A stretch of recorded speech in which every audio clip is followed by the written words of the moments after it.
So ಇವತ್ತಿನ ದಿನದಲ್ಲಿ America ಮತ್ತು ಭಾರತದ ನಡುವೆ ನಡೆದ ಒಪ್ಪಂದನ ನಾನು ಸೀಸ್ ಫೈರ್, ಕದನ ವಿರಾಮ ಅಂತ ಹೇಳ್ತೀನಿ. ನಮ್ಮ ಪದಾರ್ಥದ ಮೇಲೆ ಅವರು 18 ಹಾಕ್ತಿದ್ದಾರೆ, ಅವ್ರ ಪದಾರ್ಥಗಳ ಮೇಲೆ ನಾವು 0 ಮಾಡಿದ್ದೀವಿ ಅಂತ. ಆದರೆ ನಾವು ಅವಾಗ ನೋಡ್ತಾ ಹೋದರೆ ನಾವು 0 ಮಾಡಿ ತಗೋತಾ ಇರೋದಾದ್ರೂ ಏನು? ಭಾರತ ಅಮೆರಿಕ ಅಂತಲ್ಲ, ಯಾವ ದೇಶದ ಕೃಷಿ ಉತ್ಪನ್ನಗಳನ್ನು ಕೂಡ ತನ್ನ ದೇಶದೊಳಗಡೆ ಮುಕ್ತವಾಗಿ ಮಾರುಕಟ್ಟೆಗೆ ಓಪನ್ ಮಾಡಿ ಬಿಟ್ಟಿಲ್ಲ. ವ್ಯಾಪಾರಿ ಜಗತ್ತಿನಲ್ಲಿ ನಾನು ನಡೆದಿದ್ದೇ ದಾರಿ ಇಲ್ವೇ ಇಲ್ಲ ಅಂತಂದರೆ ಅದು ನಡೆಯೋದಿಲ್ಲ. ಏನನ್ನು ಎದುರು ನೋಡಬೇಕು ಅಥವಾ ಎದುರು ನೋಡ್ತಾ ಇದ್ವಿ, ಬದಲಾವಣೆನ ನಾವು ರಿಜೆಕ್ಟ್ ಮಾಡಂಗಿಲ್ಲ. ಆ ಬದಲಾವಣೆನ ಒಪ್ಪಿಕೊಂಡು ಹೇಗೆ ನಾವು ಇನ್ನಷ್ಟು ಉತ್ತಮವಾದ ಬದುಕನ್ನು ಕಟ್ಕೋಬಹುದು ಅನ್ನೋದಷ್ಟೇ ನಮ್ಮ ಕೈಲಿರೋದು. ಉತ್ತಮ ಭಾಷಣಕಾರನಾಗಬೇಕೆ, ಸಾರ್ವಜನಿಕ ವೇದಿಕೆಗಳಲ್ಲಿ ನಿರರ್ಗಳವಾಗಿ ಮಾತನಾಡಬೇಕೆ? ಇಲ್ಲಿದೆ ಕಲಿಯುವ ಸುವರ್ಣಾವಕಾಶ. Public speech and media management workshop, 1 ದಿನದ ಕಾರ್ಯಾಗಾರ, ಮಾರ್ಚ್ 8 ಭಾನುವಾರ. ಆಸಕ್ತರು ರಿಜಿಸ್ಟರ್ ಮಾಡಿಕೊಳ್ಳಿ. ಸ್ನೇಹಿತರೆ ನಮಸ್ಕಾರ. ಗೌರಿ ಶಕ್ಕಿ ಸ್ಟುಡಿಯೋದ ಈ ಒಂದು ವಿಶೇಷ ಸಂವಾದಕ್ಕೆ ನಿಮಗೆಲ್ಲ ಸ್ವಾಗತ. ನಾನು ಗೌರಿ ಶಕ್ಕಿ. ನಮ್ಮೊಂದಿಗೆ ಖ್ಯಾತ ಹಣಕಾಸು ತಜ್ಞರು, ಲೇಖಕರು, ಅಂಕಣಕಾರರು, ಚಿಂತಕರು ಆಗಿರುವಂಥ ರಂಗಸ್ವಾಮಿ ಮೂಕನಹಳ್ಳಿ ಸರ್ ಇದ್ದಾರೆ. ಬನ್ನಿ ಅವ್ರನ್ನ ಸ್ವಾಗತಿಸೋಣ. Sir, welcome to the show. ನಮಸ್ತೆ. ನಮಸ್ಕಾರ. ಸೊ ನಾವು ಕಳೆದ ಸಂಚಿಕೆಯಲ್ಲಿ ಆಂಥ್ರೋಪಿಕ್ ಅನ್ನೋ ಒಂದು AI ಟೂಲ್ ಬಗ್ಗೆ ಮಾತಾಡಿದ್ವಿ. ನೋಡದೇ ಇರೋರು ದಯವಿಟ್ಟು ನೋಡಿ. ಆ ಒಂದು ಟೂಲ್ನ ನೆಪ ಇಟ್ಕೊಂಡು ಇಡೀ ಜೀವನದ ಬಗ್ಗೆ ಸರ್ ಮಾತಾಡಿದ್ದಾರೆ. ಮತ್ತು ಸಸ್ಟೈನಬಲ್ ಲಿವಿಂಗ್ ಅನ್ನೋ ನಿಜವಾದ ಅರ್ಥ ಏನು, GDP ಹಿಂದಿರುವಂಥ ನಿಜವಾದ ತಂತ್ರ ಏನು, ಅಥವಾ ಅದರಲ್ಲಿ ತಂತ್ರನೇ ಇಲ್ಲ, ಏನೂ ಇಲ್ಲ ಅನ್ನೋದು ಏನು ಅನ್ನೋದನ್ನು ಮಾತಾಡಿದರೆ ತುಂಬ ಚೆನ್ನಾಗಿದೆ, ಅಂತ ದಯವಿಟ್ಟು ನೋಡಿ ಅಂತ ಹೇಳ್ತಾ, ನಾನು 2026ಕ್ಕೆ ನೋಡಿ, ನಾವು ಇತ್ತೀಚೆಗೆ ತಾನೇ ಸ್ವಾಗತ ಮಾಡಿ ಆಲ್ರೆಡಿ ನಾವು ಫೆಬ್ರವರಿ ಮಂತಲ್ಲಿದ್ದೀವಿ, ಮಧ್ಯದಲ್ಲಿದ್ದೀವಿ. ಹೀಗೆ ಮಾತಾಡ್ತಾ ಇನ್ನೊಂದು 4-5 ಇಂಟರ್ವ್ಯೂಗಳಲ್ಲಿ ನಾವು 2026 ಮುಗಿಸೇ ಬಿಟ್ಟಿರ್ತೀವಿ. ಸೊ ಹಾಗೆ ಜೀವನ ತುಂಬ ಫಾಸ್ಟಾಗಿ ಹೋಗ್ತಾ ಇದೆ. ಜೀವನಕ್ಕೆ ಅಷ್ಟೊಂದು, ಯಾಕೆಂದರೆ ಅಷ್ಟೊಂದು ಬದಲಾವಣೆಗಳು, ನಮಗೆ ಗ್ರಾಸ್ಪ್ ಮಾಡೋಕ್ಕಾಗದೇ ಇರೋಷ್ಟು ಬದಲಾವಣೆಗಳು ಬರ್ತಾ ಇದೆ. ಅಂಥದ್ರಲ್ಲಿ ಒಂದು ನಮ್ಮ ಇಡೀ ಭಾರತೀಯರ ಚಿಂತೆಗಿಡು ಮಾಡಿ ಒಂದು ಸ್ವಲ್ಪ ನಿರಾಳತೆ ತಂದು ಕೊಟ್ಟಿರುವಂಥದ್ದು, ಅಥವಾ ನಮ್ಮ ಎಕಾನಮಿಕ್ ನಿರಾಳತೆ ತಂದು ಕೊಟ್ಟಿರೋದಂದರೆ ಭಾರತ ಮತ್ತು ಅಮೆರಿಕ ಮಧ್ಯೆ ಇತ್ತೀಚೆಗೆ ಆಗಿರುವಂಥ ಒಂದು ಒಪ್ಪಂದ ಅನ್ನೋದಕ್ಕಿಂತಾಗಿ ಸುಂಕ ಕಡಿತ, ಟ್ಯಾರಿಫನ್ನು ಕಡಿಮೆ ಮಾಡಿರುವಂಥದ್ದು. ಇದಕ್ಕಿಂತ ಮುಂಚೆ ನಾವು ಯುರೋಪಿಯನ್ ಯೂನಿಯನ್ ಮತ್ತು ಭಾರತದ ಮಧ್ಯೆ ಆಗಿರುವಂಥ ಒಪ್ಪಂದದ ಬಗ್ಗೆ ತುಂಬ ಚೆನ್ನಾಗಿ ಸರ್ ಮಾತಾಡಿದ್ದಾರೆ, ಅದನ್ನು ನೋಡಿದಿರೋ ದಯವಿಟ್ಟು ನೋಡಿ. ಆದರೆ ಅಮೆರಿಕ ಮತ್ತು ನಮ್ಮ ಮಧ್ಯೆ ಆಗುವಂಥ ಈ ಒಪ್ಪಂದ, ಈ ಒಂದು ತೈಲವನ್ನು ನಾವು ರಷ್ಯಾದಿಂದ ಕಡಿಮೆ ಮಾಡಿ ವೆನೆಜುವೆಲಾದಿಂದ ತಗೊಳ್ಳುವಂಥದ್ದು ಮತ್ತು ನಮ್ಮ ಟ್ಯಾರಿಫನ್ನು ಕಡಿಮೆ ಆಗಿರೋದು, ಇದೆಲ್ಲ ಏನು ಬದಲಾವಣೆ ನಮ್ಮ ಜನರಿಗೆ, ನಮ್ಮ ಎಕಾನಮಿಗೆ, ಅಂದರೆ ನಮ್ಮಂಥ ಸಾಮಾನ್ಯ ಜನರಿಗೆ ಏನು ಬದಲಾವಣೆ ಆಗುತ್ತೆ, ನಮ್ಮ ಭಾರತ ದೇಶ ಎಕಾನಮಿಗೆ ಹೇಗೆ ಪೂರಕವಾಗಿರುತ್ತೆ, ಇದರಲ್ಲಿ ಏನಾದರೂ ನೆಗೆಟಿವ್ಗಳು ಇದೆಯಾ ಅನ್ನೋದು ಪ್ರಶ್ನೆ. ಖಂಡಿತ. ಇದೇನಂತಂದರೆ ಇದನ್ನು ನಾನು ಕದನ ವಿರಾಮ ಅಂತ ಕರೆಯೋಕ್ಕೆ ಇಷ್ಟಪಡ್ತೀನಿ. ಓಕೆ. ಅಂದರೆ ಟ್ಯಾರಿಫ್ ವಾರ್. ಈಗ ನಾವು ಮದ್ದುಗುಂಡು ಸಿಡ್ದಿಲ್ಲ ಅಂತಂದರೆ ಅದು ಬಿಟ್ಟರೆ ಜೀವಹಾನಿ ಆಗಲಿಲ್ಲ, ನಮ್ಮ ಯೋಧರದ್ದು ಯುದ್ಧ ಆ ರೀತಿಯ ರಿಯಲ್ ನಾವು ಅಂದ್ಕೊಂಡು ಯುದ್ಧ ಅಂದರೆ ನಮ್ಮ ಪರಿಕಲ್ಪನೆ ಏನಿದೆ, 2 ಸೈನ್ಯಗಳು ಬರುತ್ತವೆ, ಹೊಡೆದಾಡುತ್ತವೆ, ಜೀವಹಾನಿ ಆಗುತ್ತೆ, ಅದು ಯುದ್ಧ ಅಂತ. ಆ ರೀತಿಯ ಯುದ್ಧ ಆಗಿಲ್ಲ ಅನ್ನೋದನ್ನು ಬಿಟ್ಟರೆ ನಾವು ಟ್ರೇಡ್ ವಾರ್ ನೋಡಿದ್ವಿ, ಪ್ರೈಸ್ ವಾರ್ ನೋಡಿದ್ವಿ, ಟ್ಯಾರಿಫ್ ವಾರ್ ನೋಡಿದ್ವಿ, ಪ್ರತಿಯೊಂದಕ್ಕೂ ನಾವು ಆಲ್ರೆಡಿ ಸಾಕ್ಷಿ ಆದ್ವಿ. ಸೊ ಇವತ್ತಿನ ದಿನದಲ್ಲಿ ಅಮೆರಿಕ ಮತ್ತು ಭಾರತದ ನಡುವೆ ನಡೆದ ಒಪ್ಪಂದನ ನಾನು ಸೀಸ್ ಫೈರ್, ಕದನ ವಿರಾಮ ಅಂತ ಹೇಳ್ತೀನಿ. ಅಂದ್ರೆ ಅರ್ಥ ಮುಂದೆ ಆಗಲ್ಲ ಈ ರೀತಿಯ ಕದನ ಅಂತ ಅಲ್ಲ. ಇವತ್ತಿಗೆ ತಾತ್ಕಾಲಿಕವಾಗಿ ಟ್ರಂಪು, ಮೋದಿಯವರು ಅಥವಾ ನಮ್ಮ ದೇಶಗಳ ನಡುವೆ ಒಂದು ಕದನ ವಿರಾಮ ಘೋಷಣೆ ಆದಂಗೆ. ಇದರಿಂದ ಆಗಿದ್ದೇನಪ್ಪ ಅತ್ಯಂತ ಪ್ರಮುಖವಾಗಿ ಅಂತಂದರೆ ನಮ್ಮ ಷೇರು ಮಾರುಕಟ್ಟೆ ಇನ್ನಿಲ್ಲದೆ ಕುಸಿದು ಬಿದ್ದಿತ್ತು. ಅದು ಒಂದಷ್ಟು ಚೇತರಿಕೆ ಕಾಣ್ತು. ತಿರ್ಗಾ ವೇರಿಯೇಷನ್ ಈಸ್ ಪಾರ್ಟ್ ಆಫ್ ಷೇರು ಮಾರುಕಟ್ಟೆ. ಒಂದಷ್ಟು ಚೇತರಿಕೆ ಕಾಣ್ತು. ಯಾಕಂತಂದರೆ ಏನಿಲ್ಲ, 50% ಅಂದರೆ 25% ನಮ್ಮ ವಸ್ತುಗಳ ಮೇಲೆ ಅವರು ಟ್ಯಾಕ್ಸ್ ಹಾಕ್ತಾಯಿದ್ರು. ಸಾಲದು ಅಂತೇಳಿ ಇನ್ನು 25% ನಮಗೆ ಇದು ಮಾಡೋಕ್ಕೋಸ್ಕರ ದಂಡ ವಿಧಿಸೋ ಥರ ಹೇಳ್ಬಿಟ್ಟು ನಮ್ಮ ಪದಾರ್ಥಗಳ ಮೇಲೆ 50% ತೆರಿಗೆನ ಹಾಕ್ತಿದ್ರು. ಈಗ ಅದೆಲ್ಲ ತೆಗೆದಾಕಿ 18% ಇಳಿಸಿದ್ದಾರೆ. ನೀವು ನಮ್ಮ ಸೌತ್ ಏಷ್ಯಾದಲ್ಲಿರುವ ಬೇರೆ ದೇಶಗಳನ್ನು ನೋಡಿದ್ರೆ ಆ ದೇಶಗಳಿಗೆಲ್ಲ 19, 20, 21 ಎಲ್ಲ ಇದೆ. ಆ ರೀತಿ ನೋಡ್ಕೊಂಡು ಬಂದಾಗ ನಮ್ಗೆ 18% ಇದೆ. ಬಾಂಗ್ಲಾದೇಶಕ್ಕೆ 19 ಇದೆ. ಆ ಥರ ನೀವು ನೋಡ್ಕೊಂಡು ಬಂದಾಗ 18% ಇದೆ. ಅನುಕೂಲನ ಖಂಡಿತ ನಮ್ಗೆ ಅನುಕೂಲ. ಯಾಕೆಂದರೆ 50 ಇದಾದಾಗ ಏನಾಗುತ್ತೆ, ನಮ್ಮದು ಎಕ್ಸ್ಪೋರ್ಟು ಜಾಸ್ತಿ ಆಗ್ತದೆ. ಅವರಿಗೆ ನಾವು ಮಾಡ್ಬೋದು. ನಿಮಗೆ ನೆನಪಿರಲಿ, ಭಾರತ ಅಮೇರಿಕಾದೊಂದಿಗೆ ಟ್ರೇಡ್ ಸರ್ಪ್ಲಸ್ಸಲ್ಲಿದೆ.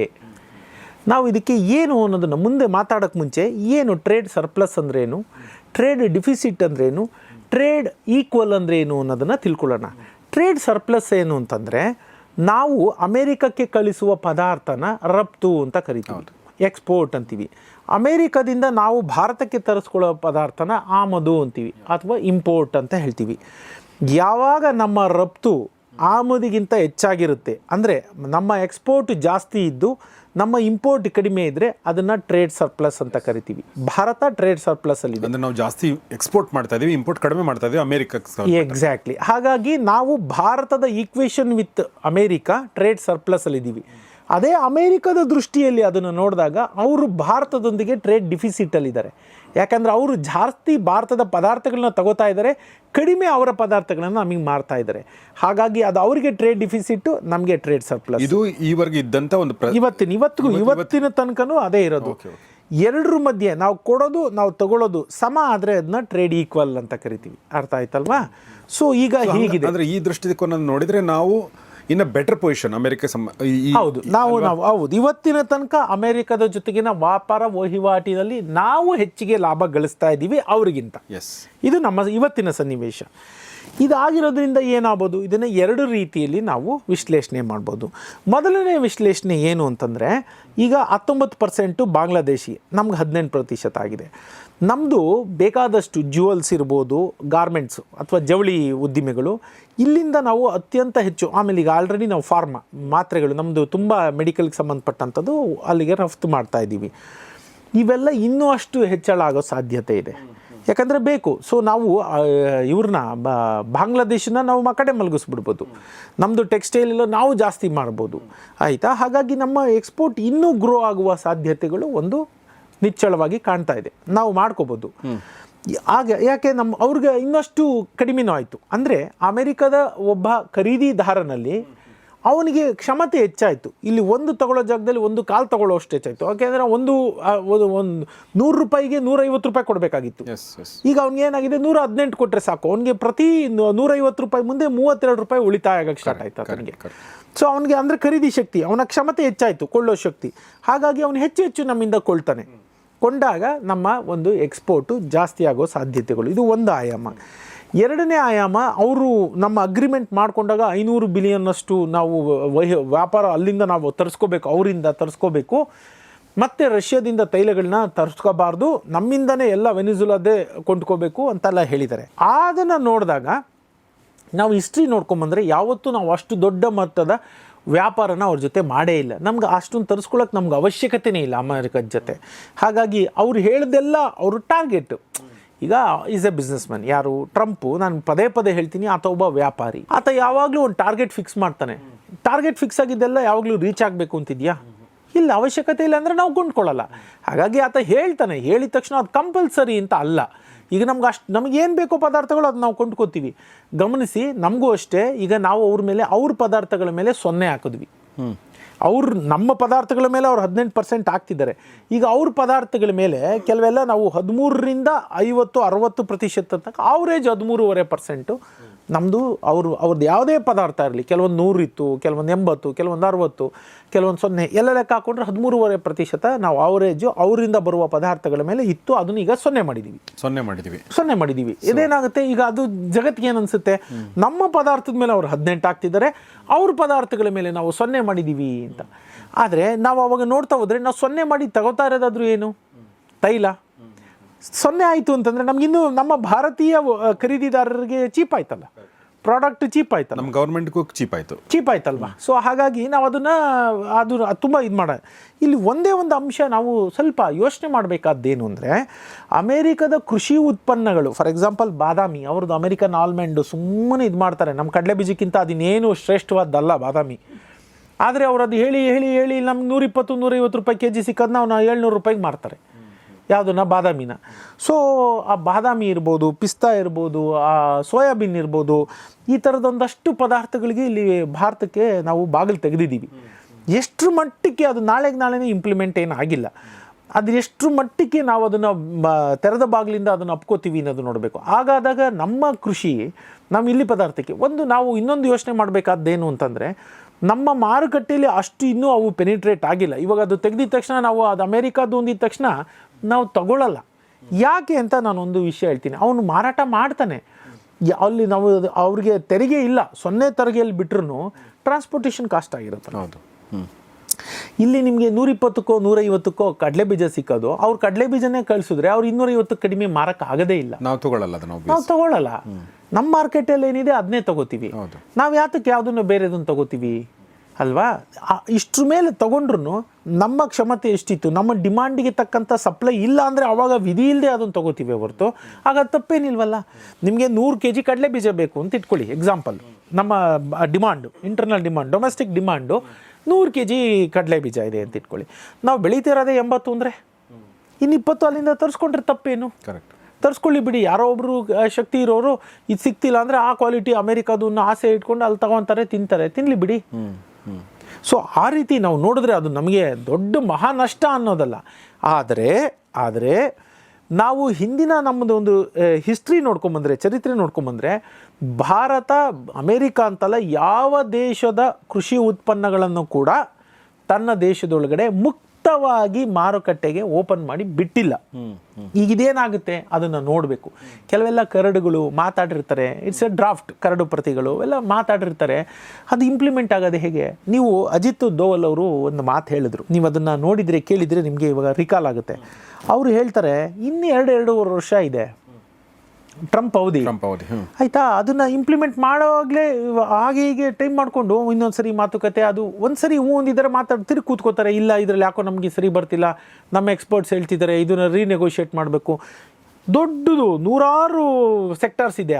ಅದು ಪ್ರತಿಯೊಂದು ಸೆಕ್ಟರಲ್ಲೂ ಒಂದೊಂದು ಯಾವುದೋ ಒಂದು, ಇಲ್ಲ ಇದು ಓಕೆ, ಈ ಸೆಕ್ಟರ್ ಓಕೆ, ಇದರಲ್ಲಿ ಏನೋ ಇಲ್ಲ ನಮ್ಮಲ್ಲಿ ಇದಾಗ್ತಿದೆ, renegotiate. See you can gain time. ಇದೇನಂತ, ದಿಸ್ ಈಸ್ ವಾಟ್ ಡಿಪ್ಲೊಮೆಸಿ.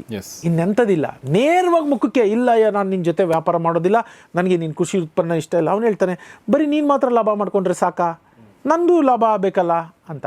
ಹಾಗಾಗಿ ಟ್ರೇಡ್ ಅಗ್ರಿಮೆಂಟ್ ಅಂದರೆ ವಿನ್ನೇ ಪ್ರತಿಯೊಂದು. ಆಮೇಲೆ ಯಾವಾಗಲೂ ಇವ್ರಿಗೆ 51 ರೂಪಾಯಿ, ಇವ್ರಿಗೆ 49 ರೂಪಾಯಿ, ಅಥವಾ ಇವ್ರಿಗೆ 60 ರೂಪಾಯಿ, ಇವ್ರಿಗೆ 40 ರೂಪಾಯಿ, ಹಾಗಲ್ಲ.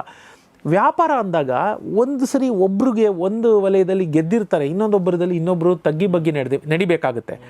ವ್ಯಾಪಾರ ಅಂದರೆ ಹಾಗೆ, ಒಂದನ್ನು ಬಿಡಬೇಕು, ಒಂದನ್ನು ಪಡ್ಕೋಬೇಕು. ಎಕ್ಸಾಕ್ಟ್ಲಿ. ಅದು ಯಾವಾಗಲೂ ಅಷ್ಟೇ. ಇಲ್ಲ ನಾನು ಹೇಳಿದ್ದೆ ಆಗಬೇಕು ಅಂದರೆ, ಈಗ ಟ್ರಂಪ್ ಏನು ಮಾಡಿದ್ದು, ಕೊನೆಗೂ ಆತ ಮಣದು ಬಂದೋ ಇಲ್ವೋ?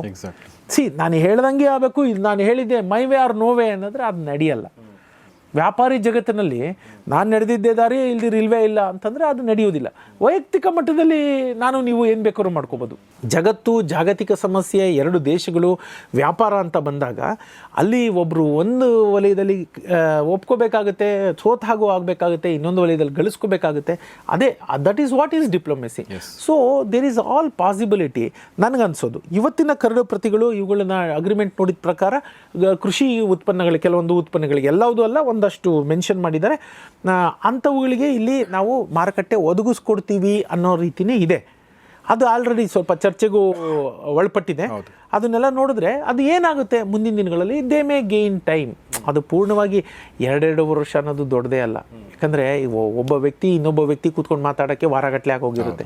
ಸೊ ದೊಡ್ಡ ದೇಶ, ಇಷ್ಟೊಂದು ಸಮಸ್ಯೆಗಳು, ಇಷ್ಟೊಂದು ಅಗ್ರಿಮೆಂಟ್ಗಳು, ಎಷ್ಟೊಂದು ವಲಯಗಳು ಇರುವಾಗ ಏನೋ ಮಾತಾಡ್ತಾ ಅದನ್ನು ಅವರು ಮುಂದೋಡೋ ಸಾಧ್ಯತೆಗಳಿದೆ. 2 ವರ್ಷ ಕಳೆದ ಮೇಲೆ ಅದು ಬೇರೆ ರೀತಿ, ಜಗತ್ತು ಬೇರೆ ರೀತಿ ಆಗಿರುತ್ತೆ. ಯಾಕಂದರೆ ಟ್ರಂಪ್ ಹೋಗಿರ್ತಾರೆ ಅಂತ ನಾವು ಅನ್ಕೋಣ. ಇಲ್ಲ, ಖಂಡಿತ ಅವ್ರೇನು ಮುಂದಿನ ಸರಿ ಬರಲ್ಲ. ನಾವಲ್ಲ, ಈಗ ಅಲ್ಲಿ ದೇಶದ ಜನಕ್ಕೆ ನೋಡಿ, ನಾನು ಇನ್ನೊಂದು ವಿಷಯ ಹೇಳ್ತೀನಿ. ಯಾರಿಗೂ ಘರ್ಷಣೆ ಬೇಕಿಲ್ಲ, ಸಂಘರ್ಷಗಳು ಯಾರಿಗೂ ಬೇಕಿಲ್ಲ. ಎಲ್ರಿಗೂ ಆರಾಮಾಗಿ ಒಂದು ಜೀವನ ನಡೀತಾ ಇದೆ. ಅದನ್ನು ಏನು ಹೇಳ್ತಾರೆ, ಡಿಸ್ಟರ್ಬ್ ಮಾಡೋಕ್ಕೆ ಯಾರೂ ಇಷ್ಟಪಡೋದಿಲ್ಲ. ಸಾಮಾನ್ಯ ಮನುಷ್ಯನಿಗೆ ಏನು ಬೇಕು, ಅವ್ನಿಗೊಂದು ಕೆಲಸ ಬೇಕು, ಅವ್ನಿಗೊಂದು ಸಂಬಳ ಬರ್ತಿರಬೇಕು, ಒಂದು ಸೆಟ್ ಲೈಫ್ ಇದೆ, ಮನೆಗೆ ಹೋಗಿ ನೆಟ್ಫ್ಲಿಕ್ಸ್ ಹಾಕ್ಕೊಂಡು ಆರಾಮಾಗಿ ಏನೋ ಟಿ ವಿ ನೋಡಬೇಕು, ಅವ್ನು ಬಯಸೋದಷ್ಟೇ.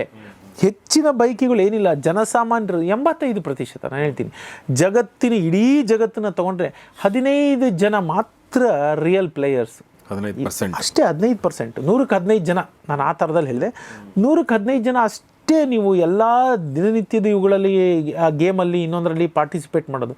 ಇನ್ನು 85 ಜನ ಕೂತು ನೋಡೋದು, ಚಪ್ಪಾಳೆ ಹೊಡೆಯೋದು ಅಷ್ಟೇ. ಅವ್ರು ಬೇರೆ ಏನೂ ಇಲ್ಲ ಕೆಲಸ ಇರೋದೇ ಹಾಗೆ. ಹಾಗಾಗಿ ಅವ್ರಿಗೆ ಅವ್ರ ಲೈಫ್ ಏನು ಜಾಸ್ತಿ ಡಿಸ್ಟರ್ಬ್ ಆಗಬಾರ್ದು. That is what. ಅದು ಎಲ್ಲಿಂದೆಲ್ಲಿ ಹೋಗಿ ಜಗತ್ತು ಯಾವ ದೇಶಕ್ಕಾರ ಹೋಗಿ ಇರೋದೇ ಹಾಗೆ, ಅದು ಸೃಷ್ಟಿನೇ ಹಾಗೆ ಅಂತ ಅನ್ಕೋತೀನಿ ನಾನು. ವಂಡರ್ಫುಲ್. ಸೊ ನಾನು ಜಿಯೋ ಪಾಲಿಟಿಕ್ಸ್ ಬಗ್ಗೆ ಮಾತಾಡಬೇಕು, 2 ಒಪ್ಪಂದಗಳ ಬಗ್ಗೆ ಮಾತಾಡಿದೆ. ನಾವು ಈ ಥರದ ಮುಂದೆ 2026-27ರಲ್ಲಿ ಬೇರೆ ಏನು ಡೆವಲಪ್ಮೆಂಟ್ಗಳನ್ನ ಜಾಗತಿಕ ವ್ಯಾಪಾರ ದೃಷ್ಟಿಯಿಂದ ಮತ್ತು ಭಾರತದ ವ್ಯಾಪಾರ ದೃಷ್ಟಿಯಿಂದ, ಭಾರತದ ನಾಗರಿಕನ ಹಿತಾಸಕ್ತಿ ದೃಷ್ಟಿಯಿಂದ ಏನನ್ನು ಎದುರು ನೋಡಬೇಕು ಅಥವಾ ಎದುರು ನೋಡ್ತಾ ಇದ್ದೀವಿ, ಇನ್ನೊಂದು ಇದೆ ಅಂತ ಆ ಥರದ್ದು ಏನಾದರೂ ಇದೆಯಾ? ಅಥವಾ ಇಲ್ಲ, ಆ ಥರ ಅಂತೇನಿಲ್ಲ. ಈಗ ನೀವು ನೋಡ್ಕೊಂಡು ಬಂದರೆ ಈಗ ನಾವು ಗಟ್ಟಿಯಾಗಿ ನೆಲೆ ನಿಂತ ಕಾರಣ ನಾವು ಯುರೋಪಿಯನ್ ಯೂನಿಯನ್ ಜೊತೆ ಒಂದು ದೊಡ್ಡ ಒಪ್ಪಂದ ಮಾಡ್ಕೊಂಡ್ವಿ.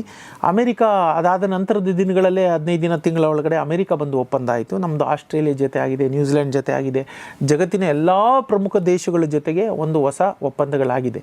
ಅಂದರೆ ಜಗತ್ತು ಹೊಸ ವರ್ಲ್ಡ್ ಆರ್ಡರ್ ಅಂತ ಏನು ಹೇಳ್ತೀವಿ ಅದಕ್ಕೆ ಮಗ್ಗಲು ಬದಲಾಯಿಸ್ತಿದೆ ಅನ್ನೋದ್ರ ಸೂಚನೆಯಾಗಿ ಹೊಸ ಒಪ್ಪಂದಗಳು ಎಲ್ಲ ಆಗಿದೆ. ಮುಂದಿನ ದಿನಗಳಲ್ಲಿ ಏನಾಗ್ಬೋದು, ಈಗ ಫಾರ್ ಎಕ್ಸಾಂಪಲು ನಾವು ರಷ್ಯಾ ಜೊತೆ ಮಾಡ್ಕೊಂಡಿದ್ದೀವಿ, ಯುರೋಪ್ ಜೊತೆ ಮಾಡ್ಕೊಂಡಿದ್ದೀವಿ. ರಷ್ಯಾ ಜೊತೆ ನಾವು ರೂಪಾಯಲ್ಲೇ ವ್ಯವಹಾರ ಮಾಡ್ಬೋದು.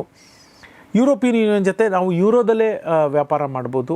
ಹಾಗೆ ಒಂದು ಶಕ್ತಿ ಕೇಂದ್ರವಾಗಿ ಉಳಿದಿತ್ತಲ್ಲ, ನಾವು ಯೂನಿಪೋಲಾರ್ ಅಂತ ಏನು ಹೇಳ್ತೀವಿ ಅದು ಹೋಗಿ ಮಲ್ಟಿಪೋಲಾರ್ ಆಗುವ ಸಾಧ್ಯತೆಗಳು ಬಹಳ ಇದೆ. ಅಂದರೆ ಚೈನೀಸ್ ಜೊತೆ ನಾವು ಅವ್ರದ್ದು ಚೈನೀಸ್ ಯಾನು RMB ಅಂತ ಏನು ಹೇಳ್ತೀವಿ ಅದರ ಜೊತೆನೇ ಭಾರತ ಅದ್ರಲ್ಲಿ ಮಾಡ್ಕೋಬೋದು.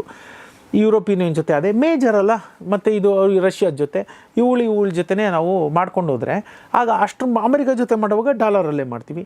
ಸೊ ಅಷ್ಟರ ಮಟ್ಟಿಗೆ ಡಾಲರಿನ ಆಧಿಪತ್ಯ ಕಡಿಮೆ ಆಗ್ತಾ ಬರುತ್ತೆ. ಅಮೆರಿಕ ಒಂದೇ ದೊಡ್ಡ ಬಲಿಷ್ಠ ರಾಷ್ಟ್ರವಾಗಿ, ಅಂದರೆ ಒಂದೇ ದೇಶ ಇಡೀ ಜಗತ್ತನ್ನು ಕಂಟ್ರೋಲ್ ಮಾಡ್ತಿತ್ತು, ಅದು ಹೋಗಿ ಅನೇಕ ಶಕ್ತಿ ಕೇಂದ್ರಗಳು ಆಗುವ ಸಾಧ್ಯತೆಗಳಿದೆ.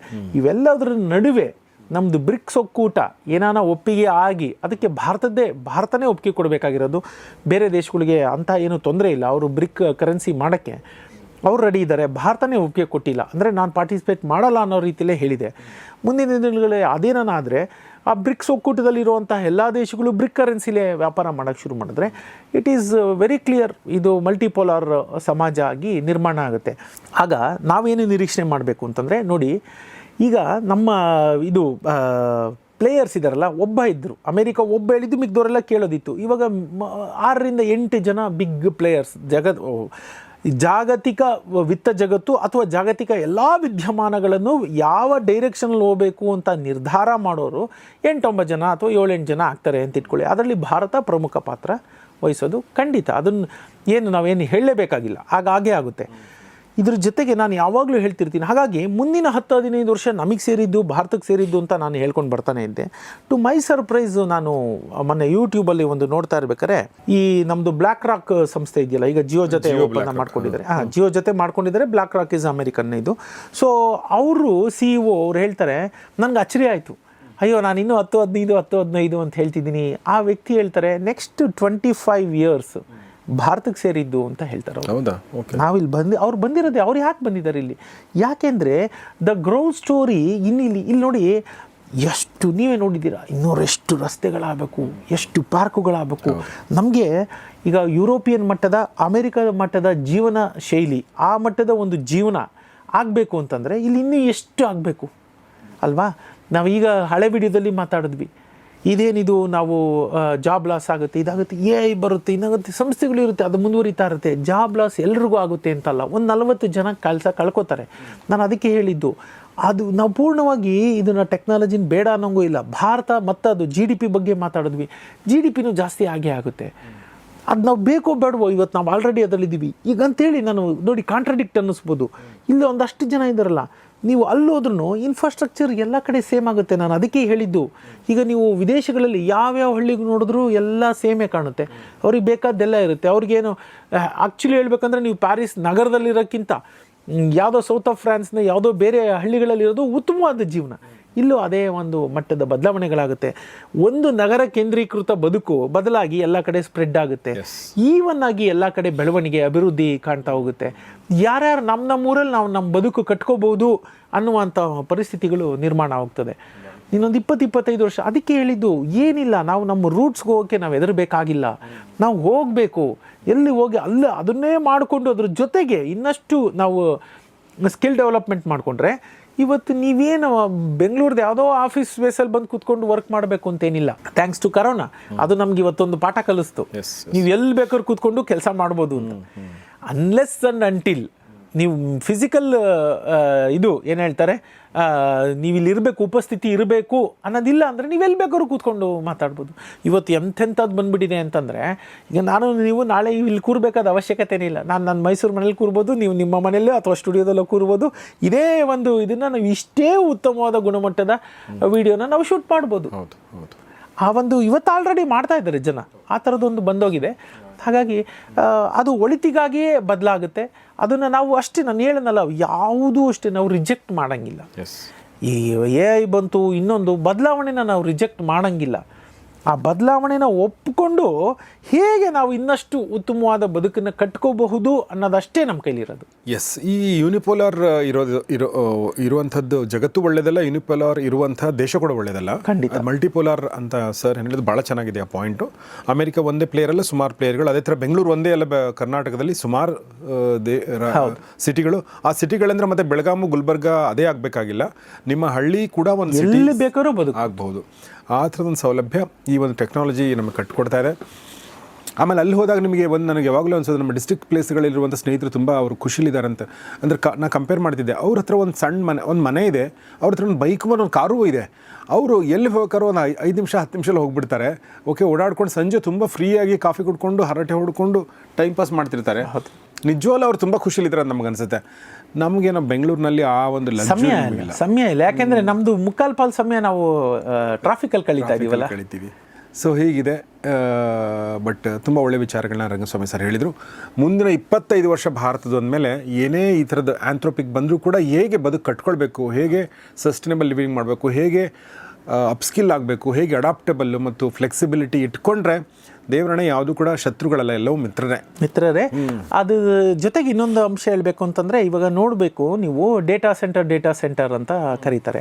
ಅದೇ ವಿಶಾಖಪಟ್ಟಣಮಲ್ಲಿ ಇವಾಗ ಅಷ್ಟು ದೊಡ್ಡ ಮಟ್ಟದಲ್ಲಿ ಇನ್ನು ಮುಂದಿನ 5 ವರ್ಷದಲ್ಲಿ ಬಿಲಿಯನ್ ಗಟ್ಟಲೆ ಡಾಲರ್ನ ಸುರಿದು ಡೇಟಾ ಸೆಂಟರ್ಗಳನ್ನ ಓಪನ್ ಮಾಡ್ತಾ ಇದ್ದಾರೆ. ನಾವು ಭಾರತಕ್ಕೆ ಸೇರಿದ 25 ವರ್ಷ ಎಲ್ಲ ಸರಿ, ಎಲ್ಲ ಇದು. ಅದ್ರ ಹಿಂದೆ ನಾನು ಯಾವಾಗಲೂ ಹೇಳ್ತೀನಿ, 2 ಮುಖ ಇರುತ್ತೆ. ಒಂದು ಮುಖ ನಾವು ಅಭಿವೃದ್ಧಿದು ಮಾತಾಡ್ತೀವಿ, ಒಂದು ಮುಖ ನಾವು GDPದು ಮಾತಾಡ್ತೀವಿ.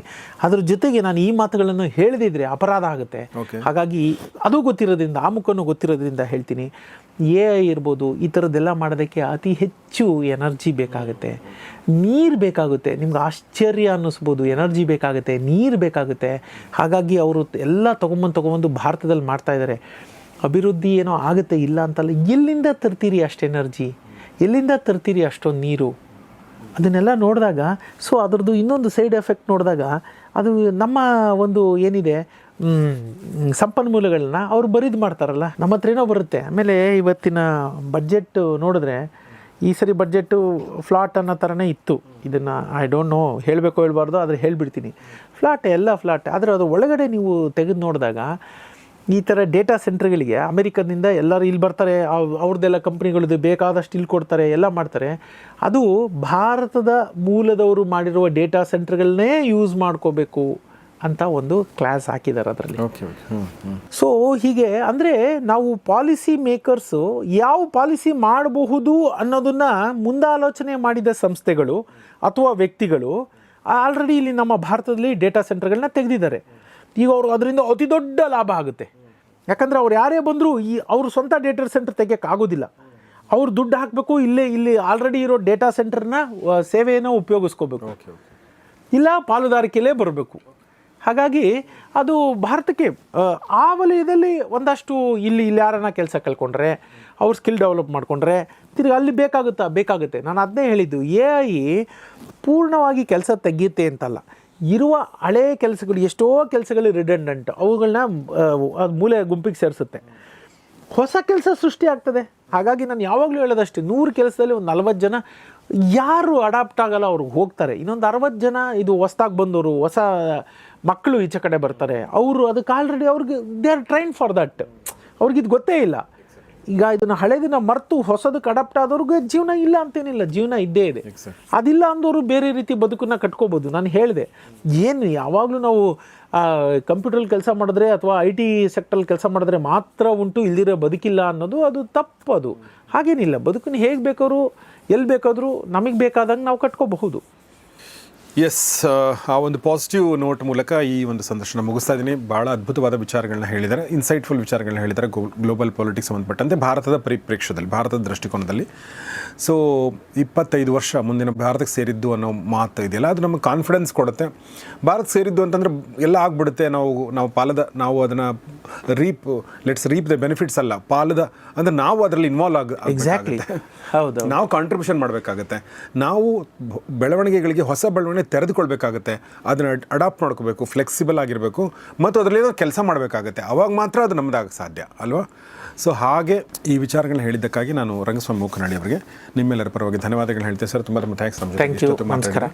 Thank you very much. So ಈ ಕಾರ್ಯಕ್ರಮ ಮುಗಿಸೋಕ್ಕಿಂತ ಮುಂಚೆ ನಿಮಗೆ ಮತ್ತೊಂದು ಸಲ ನಾನು ಮೊದಲನೇ ಕಾರ್ಯಕ್ರಮ ಲಿಂಕನ್ನು ಡಿಸ್ಕ್ರಿಪ್ಷನ್ ಹಾಕಿರ್ತಾರೆ. ಇದು ಡೆತ್ ಫೋಲ್ಡರ್ ಅಂತ ರಂಗಸ್ವಾಮಿ ಸರ್ ಅವರ ಹೊಸ ಪುಸ್ತಕ, ಭಾಳ ತುಂಬ ಚೆನ್ನಾಗಿದೆ. ಈ ಪುಸ್ತಕದ ಬಗ್ಗೆ ಒಂದು ವಿಡಿಯೋ ಮಾಡಿದ್ದೀನಿ, ಅದನ್ನು ಕೂಡ ನೋಡಿ ಮತ್ತು ಈ ಪುಸ್ತಕನ ಖಂಡಿತ ಓದಿ ಮತ್ತು ನಿಮ್ಮೆಲ್ಲ ಸ್ನೇಹಿತರಿಗೆ ಗಿಫ್ಟ್ ಹಾಕ್ಕೊಡಿ ಅಂತ ಹೇಳ್ತಾ ಇವತ್ತಿನ ಎಪಿಸೋಡ್ ಮುಗಿಸ್ತಾ ಇದ್ದೀನಿ. ನೋಡ್ತಾರೆ ಗೌರಿಶಕ್ತಿ ಸ್ಟುಡಿಯೋ, ನೋಡ್ತಾರೆ ಒಳ್ಳೆ ಕಾರ್ಯಕ್ರಮಗಳನ್ನ. ನಮಸ್ಕಾರ.